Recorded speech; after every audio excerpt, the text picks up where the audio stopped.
Hello दोस्तों, आप सभी का स्वागत है मेरे यूट्यूब चैनल पे। आशा करते हैं आप सभी अच्छे होंगे, स्वस्थ होंगे, तंदुरुस्त होंगे और जहां भी होंगे अपनी जिंदगी गाड़ी को चलाने की कोशिश करेंगे। दोस्तों, तो इसके पहले जो है 4-5 दिन का बहुत ही अच्छा ब्रेक हो गया हम लोगों का। और 4-5 दिन के ब्रेक के बाद हम लोग जो है वापस से वीडियो के सीरीज को लेकर के बहुत ही गंभीर है और कोशिश करेंगे कि आपको रेगुलर वीडियो जो है मिल पाए। तो दोस्तों, अगर आप इस चैनल पर नए हैं तो चैनल को सब्सक्राइब कर दीजिए, बेल आइकन को क्लिक कर दीजिए और वीडियो अगर पसंद आए तो वीडियो को लाइक जरूर कर दीजिएगा और वीडियो को शेयर कर दीजिएगा। और इसके पहले का अगर वीडियो आपने अभी तक नहीं देखा है तो इस वीडियो का लिंक डिस्क्रिप्शन में सारा इसके पहले वाले वीडियो का लिंक डाल देंगे, वहां से जाकर के उस वीडियो को भी एक्सेस कर सकते हैं, देख सकते हैं। तो हम सबसे पहले बता दें आपको कि इसके पहले हम लोगों ने एम और डब्ल्यू पैटर्न के बारे में जाना था कि एम और डब्ल्यू क्या होता है। आज हम लोग जो है हेड एंड शोल्डर पैटर्न के बारे में जानेंगे। देखिए, ये पहला शोल्डर आया, फिर एक हेड आया, फिर ये शोल्डर आया और उसके बाद ये डाउन आ गया। इसको बोलते हैं, ये हेड एंड शोल्डर है। ये उसी तरीके से ये उल्टा भी होगा, इन्वर्टेड हेड एंड शोल्डर इसको कह सकते हैं आप। तो आज यही दो पैटर्न के बारे में जानने की कोशिश करेंगे, ये बनता कैसे है। तो इसको सबसे पहले देख लेते हैं कि इसमें एंट्री कैसे बना सकते हैं और कैसे कैसे क्या काम हो सकता है। इसको हम देखिए, कभी कभी ये ऐसे भी होगा। देखिए, हम आपको बता देते हैं, कंफ्यूजन में ना रहे। कभी कभी दोस्तों ये इस तरीके से भी होता है, ठीक है। हाँ, तो इस तरीके से भी होगा, तिरछा भी जाएगा, ठीक है। उस तरीके से यहां भी आप देखिएगा, तो कभी कभी ये इस तरीके से तिरछा भी जाएगा। तो ये ट्रेन लाइन भी हो गया इस तरीके से, आप देखिए, ठीक है। तो यहाँ पर हमको इसको समझना है कि इसकी एंट्री कैसे हो सकती है। तो दोस्तों, ये जब बनेगा तो ये तो पहले ऊपर गया, फिर आया, फिर नीचे आया, फिर यहां से इस जोन से रिजेक्शन लेगा, ठीक है। यहां से रिजेक्शन लिया और ये हमारा जो है, या तो इसके पहले जो है घूम करके फिर क्रॉस करेगा, तो क्रॉस करते के साथ हमारा एंट्री यहां पर हो जाएगा और स्टॉप लॉस हमारा यहां का होगा। और टारगेट जिस लेवल से ये ऊपर जाने की कोशिश किया है वहां तक का टारगेट आप प्लान कर सकते हैं, या आप इसमें 1:2 का 1:2 का मतलब ऐसे अगर आपका 100 पॉइंट का बन रहा है तो टारगेट आपका जो है वो 200 पॉइंट का बुक कर लीजिए इंडेक्स के अकॉर्डिंग। इंडेक्स मतलब बैंक निफ्टी में अगर एसएल 100 पॉइंट का बन रहा है तो आपका टारगेट जो है 200 पॉइंट का बन रहा है। तो इस तरीके से एक एंट्री आप ये प्लान कर सकते हैं। दोस्तों, सबसे पहले आपको बता देते हैं कि अभी जो सेबी ने रूल आया है, बहुत सारा अच्छा चीज कर दिया है, बहुत अच्छा हो गया। अभी पैसा बनाने का समय आ गया है और अभी आप घुसेंगे तो आपको लॉस बहुत कम होगा। तो सेबी का जो नियम आया है कि अब ये लॉट साइज जो था वो बढ़ जाएगा। लॉट साइज जो है वो इंक्रीज कर दिया गया है। लॉट साइज का मतलब पहले एक लॉट 15 क्वांटिटी का होता था, अब ये हो सकता है एक लॉट, हो सकता नहीं, हम बता देते 60 क्वांटिटी का होगा, ठीक है, 20 नवंबर से।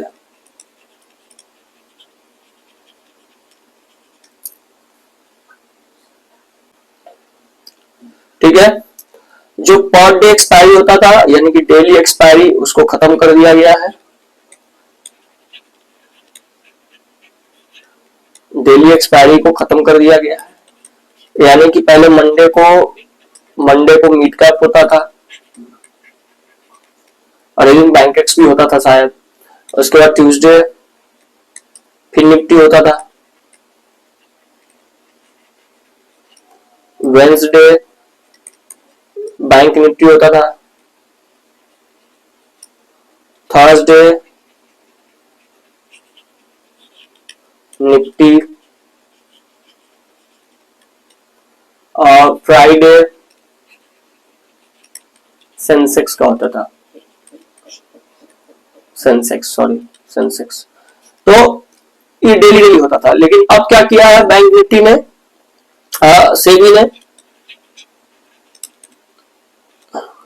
सेबी ने कहा कि भैया हमारा दो मेजर इंडेक्स है, एक है निफ्टी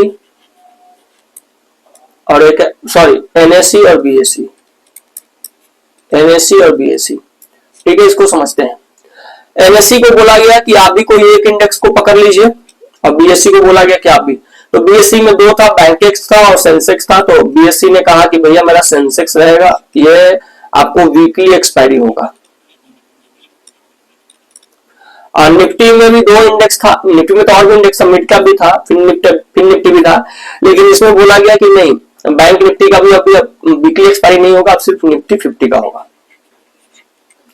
निफ्टी 50 का ही वीकली एक्सपायरी होगा, अदरवाइज नहीं होगा। तो इसका मतलब क्या हुआ, बाकी जितने भी इंडेक्स थे, यानी कि Bank Nifty, Nifty 50, sorry Fin Nifty, mid cap, सबका मंथली एक्सपायरी होगा। जैसे पहले होता था वैसे ही होगा, जो कि बहुत ही अच्छा हो गया। प्रीमियम ज्यादा डिके नहीं होगा, आप अच्छे से बहुत ही शांति से ट्रेड कर पाएंगे। अब इसको नोट कर लीजिएगा पॉज करके। तो जैसे पहले नॉर्मली आप लोग ट्रेड करते थे वैसे ही कर सकते हैं आप, ठीक है। और सेल इन का भी कुछ प्लानिंग आया था, जनरली आपको बता दिए कि आप वीकली एक्सपायरी नहीं होगा, यानी कि 0-0 जो पहले खेला जाता था, आप मेरा भी एक ट्रेड देखोइएगा कि 1000 रुपया लगा करके जो हम 6000 बना दिए थे। तो अब ये सब संभव नहीं है, करना भी नहीं चाहिए, इसको जुआ कहते हैं।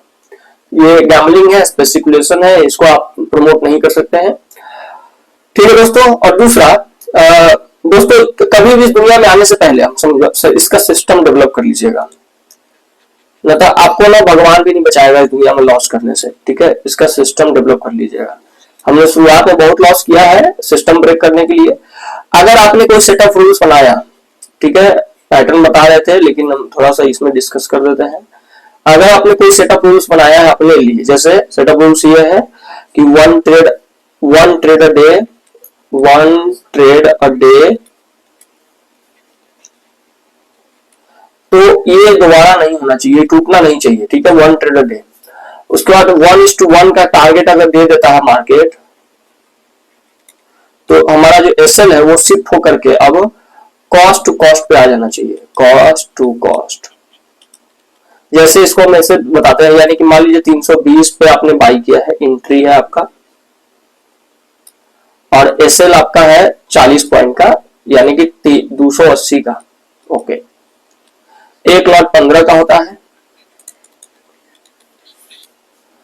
अगर ये प्राइस 320 से मूव करके, ऐसे समझिएगा, बहुत अच्छा चीज बता रहे हैं, 320 से मूव करके अगर 360 चला गया, यानी कि जितना का स्टॉप लॉस था उतना का इसमें मूवमेंट आ गया है, तो अब आपको क्या करना है, एक लॉट पर जो ब्रोकरेज और एसटीटी चार्ज वगैरह सब चीज जो लगता है, वो जनरली लगता है, हमको लगता है 60 रुपए के आसपास में। यानी कि एक लॉट पर अगर 4 रुपया प्रॉफिट में रखिएगा तो आपका 60 रुपया का चार्ज है। यानी कि अब आपका स्टॉप लॉस जो है ना दोस्तों, वो 324 पे होना चाहिए। यानी कि अगर इसको हम ऐसे बताते हैं, जैसे सपोज करो ये 320 का प्राइस है, आपने यहां पर एंट्री बनाया, इसके नीचे 280 पर स्टॉप लॉस है, स्टॉप लॉस, ठीक है। मार्केट इसके ऊपर मूव कर गया, यानी कि 360 चला गया, इसको 1:1 कहेंगे, यानी कि SL is equal to target. अगर आप यहां से जैसे ही गया ना, तो आपका ये स्टॉप लॉस यहां से उठ करके 324 पर आ जाना चाहिए। 324 पे क्यों आप कहेंगे, 320 पर क्यों नहीं कॉस्ट टू कॉस्ट? ये कॉस्ट टू कॉस्ट नहीं है दोस्तों। दरअसल आप अगर आप इसको 320 पे बेचिएगा ना, तो आपका जो ब्रोकरेज है वो एक लॉट पे, यानी कि 15 × 4 यानी कि 60 रुपया, एक लॉट पे आपको 60 रुपए का ब्रोकरेज कट जाएगा। तो एक लॉट यानी कि 15 क्वांटिटी का होता है, यानी कि एक क्वांटिटी पर आपको 4 रुपया का ब्रोकरेज देना पड़ रहा है। आपके पास 15 क्वांटिटी है, तो आप 4 × 15 कर देंगे 60 रुपए, यानी कि आपको 2 लॉट होगा फिर भी 324, यानी कि 4 पॉइंट आपको लेके चलना पड़ेगा। 4 पॉइंट, 3 लॉट है तो 3 लॉट का 45 होता है। अगर 300 क्वांटिटी है, मान के चलिए 20 लॉट है, 300 क्वांटिटी, 4 पॉइंट, यानी कि 1200 रुपए आपका उसमें ब्रोकरेज कटेगा, आपको 1200 रुपए निकाल देना है। इतना अगर आप समझ गए तो फिर आपको कोई दिक्कत नहीं होने वाला है। तो 4 रुपए आपको मार्जिन लेकर चलना है, 4 रुपए का मार्जिन एक लॉट पर। अच्छा हाँ दोस्तों, ये भी बात बता देते हैं कि अगर, जैसे एक चीज बताते हैं, ये थोड़ा सा कंफ्यूजन यहां पर होगा। जैसे अगर आप बैंक निफ्टी में अभी फिलहाल 900 क्वांटिटी एक बार में बाई कर सकते हैं, ठीक है, एक बार में। यहाँ अगर आप 900 क्वांटिटी और बाई करना है, आपको 1800 करना है, तो आपको आइसबर्ग ऑर्डर लगाना पड़ेगा। आइसबर्ग बोलता है या उसको बास्केट कहते हैं, ये भी किसी दिन हम डिस्कस कर देंगे, बास्केट ऑर्डर। तो यहां पर क्या होगा, एक बार आपने इसको बाई किया तो आप 15 क्वांटिटी से लेकर 900 क्वांटिटी तक अगर आप बाई करते हैं, मतलब एक बार में 15 क्वांटिटी करिए या 30 करिए, एक साथ एक ही साथ, मतलब 15, या तो एक बार में 15 या तो एक बार में 30 या एक बार में 45 या एक बार में 900, फिर भी आपको बाई करने में सिर्फ लगेगा 20 रुपए का ब्रोकरेज। ये बात समझिए। अब फिर इसको सेल करना तो 20 और लगेगा। तो याद रखिएगा, आपको अगर 300 क्वांटिटी लेना है तो 300 एक ही बार में लेने का प्लान करिए, वो ना एवरेज करने का प्लान मत करिए। इससे क्या, आप 300 क्वांटिटी को अगर आप 20 बार लीजिएगा ना, एक बार लीजिएगा 20 लॉट एक बार लीजिएगा, फिर 20 रुपए लगेगा, और एक एक लॉट करके 20 बार लीजिएगा तो आपको 20 गुने 20 400 रुपए ब्रोकर लग जाएगा। आप बात को समझ रहे होंगे। तो इसीलिए इसको ध्यान रखिएगा कि हमको ना, इसीलिए बोले हैं कि जब वही आपको जब क्वांटिटी बड़ा हो जाएगा तो आपको 4 रुपया ब्रेक इवन रखने का जरूरत नहीं पड़ेगा। ब्रेक इवन मतलब क्या होता है, ब्रेक इवन का मतलब होता है जितना आपने खरीदा है, ब्रेक इवन का मतलब होता है कि आप 3 लाख रुपए डाले ना, 3 लाख डाले, तो जब आप मार्केट से निकले तो 3 लाख ही हो। मतलब मान लीजिए आपको ना नो प्रॉफिट नो लॉस हुआ है, नो प्रॉफिट नो लॉस हुआ है, नो लॉस। अब आप सोचिएगा 320 पे बाई किए हैं, 320 पे ही सेल कर दिए हैं, तो ऐसा मत सोचिएगा, ये मूर्खता वाला बात हो जाएगा। क्योंकि अगर एक लॉट है आपका या 900 क्वांटिटी है तो उसमें तो पहली बार 40 रुपया का आपको लग गया ब्रोकरेज, और 900 क्वांटिटी है, सपोज करिए कि 900 को बाई और सेल किए तो यानी कि 1800 क्वांटिटी हो गया। 1800 गुने अगर मान के चलिए ना कि ये अगर 300 रुपये वाला खरीदे थे तो आपको बता ही देते आपको कितना लग जाएगा, 18 3 54, 5,40,000 हो गया। यानी कि अभी फिलहाल 1 लाख पर ना 100 रुपया लग रहा है एसटीडी चार्ज, ठीक है। 1 लाख पर 100 रुपया एसटीडी चार्ज लग रहा है, यानी 5,40,000 पर आपको 540 रुपया का एसटीडी चार्ज लग जाएगा। फिर दोस्तों उस पर 18% का जीएसटी, तो यानी कि मोटा मोटी आप मान के चलिए ना 600 रुपया आपको ब्रोकरेज लग जाएगा। तो आपको यानी कि अब अगर 900 क्वांटिटी आपने बाई किया है 320 के हिसाब पर, 900 क्वांटिटी बाई किया, 900 क्वांटिटी सेल किए, ठीक है। तो अब अगर 320 से वो 340 60 चला गया, ऊपर मूव कर गया है, तो अब हम इसको कम से कम तो 321 पे एग्जिट करेंगे। 1 रुपया मतलब 900 का गैप हो जाएगा, यानी कि आपका ब्रोकरेज और एसटीडी चार्ज निकल जाएगा, यानी कि 1 रुपया आपको एक्स्ट्रा में। तो यह ध्यान रखिएगा कि आप अपना चार्जेस पता कर लीजिए कि हमको कितना चार्जेस लगेगा इस ट्रेड में, और उस चार्जेस को ना अपने क्वांटिटी से डिवाइड कर दीजिए।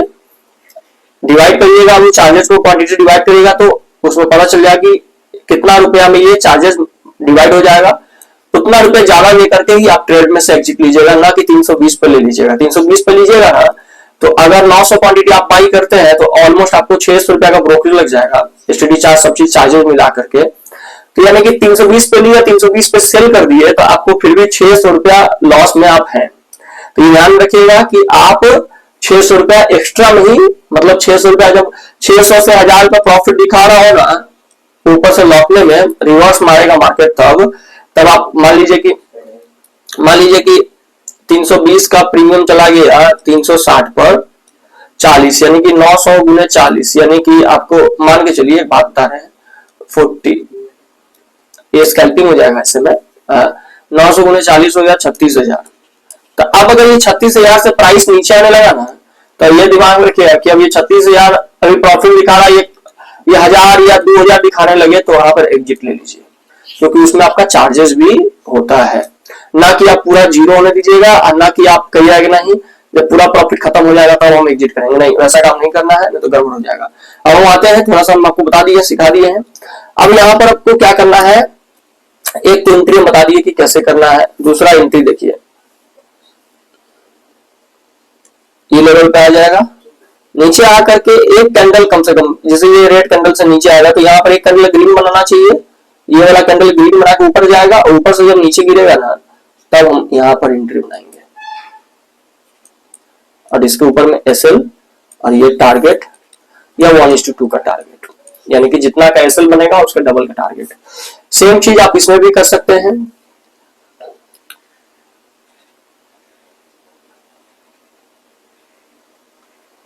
इस लेवल पर आकर बहुत देर घूमने लगेगा, ब्रेक करते के साथ एंट्री, यहां पर आपकी एंट्री होगी SL और ये वाला जोन जो है आपका टारगेट, सॉरी। और दूसरा मेथड है बाहर निकल जाए ब्रेक करके, एक यहाँ पर रेड कैंडल बना के ऊपर निकलने लगे, एक या दो, मतलब एक दो कैंडल बना के निकलने लगे, तब जाकर के आपका वहां पर एंट्री, यहाँ का SL और ये वाला हमारा टारगेट। ठीक है दोस्तों, तो इसको बोलते हैं हम लोग हेड एंड शोल्डर पैटर्न।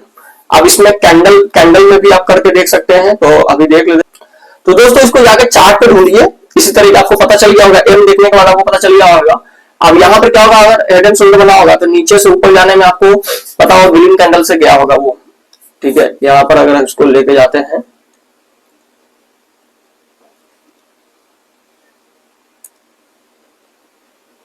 तो ये ग्रीन कैंडल से ग्रीन से ऊपर गया होगा,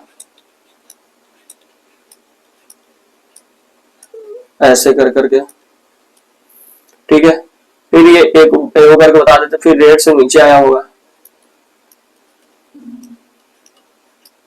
फिर ये फिर ग्रीन से ऊपर गया होगा। देख रहे हैं, बहुत टाइम लग जाता है ऐसे करने में। फिर ग्रीन से ऊपर गया होगा और ऊपर गया होगा,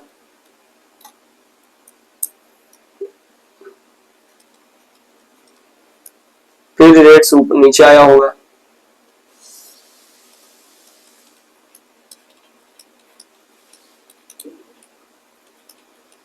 फिर ग्रीन से ऊपर गया होगा, फिर यहाँ पर ग्रीन होगा, फिर यहाँ पर रेड होगा। मतलब ऐसा बना होगा, आप लोग चार्ट पे जाकर ढूंढिए। देखिए, तो यहाँ पर आया, ये एक रेंज बनकर तैयार हो गया, इसके नीचे आएगा रेड ही आएगा, बगल में ग्रीन बनाएगा, अगला फिर रेड बना करके इसको क्रॉस करेगा, बस आपकी एंट्री हो जाएगी। ठीक है दोस्तों, मिलते हैं कल के वीडियो में। कल के वीडियो में आपको क्या होगा कि हमको हम इसी पैटर्न को चार्ट पे ले आकर दिखाएंगे, आपकी मदद करेंगे और सही जगह पर दिखाएंगे कहां पे बनेगा तो ये काम करता है। दुनिया में जितना भी पैटर्न है दोस्तों, उसका सबका 70-80% ही रेशियो है। ठीक है, इससे ज्यादा का एक्यूरेसी नहीं है, और आपको 100% एक्यूरेसी वाला कोई भी ब्रह्मास्त्र यहाँ पर नहीं मिलता है, तो इसके लिए मरने की भी जरूरत नहीं है। तो मिलते हैं कल के वीडियो में दोस्तों, तब तक के लिए धन्यवाद, थैंक यू। वीडियो पसंद आया तो वीडियो को शेयर जरूर कीजिए, लाइक कर दीजिए, थैंक यू।